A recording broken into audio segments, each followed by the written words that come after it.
जयंत पाटील यांची एक प्रतिक्रिया आता समोर आलेली आहे। मुख्य सेनापती होतो म्हणून सेना अजूनही सज्ज आहे असं वक्तव्य जयंत पाटील यांनी वायबी चव्हाण सेंटरमधल्या कार्यक्रमामध्ये केलेलं आहे। मी जातोय पण मी सोडत नाही, एक पाऊल मागे घेतलंय पण उद्दिष्ट अजूनही ठाम आहे।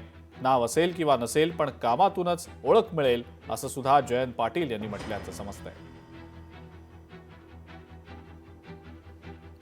मी एक मुख्य सेनापती होतो, सेना अजूनही सज्ज आहे।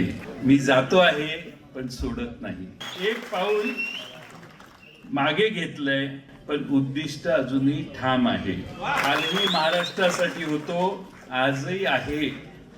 नाव असेल किंवा नसेल पण कामातूनच ओळख मिळेल, कारण मी जयंत आहे। लोकशाही मराठी ऐका, पहा, जागरूक रहा।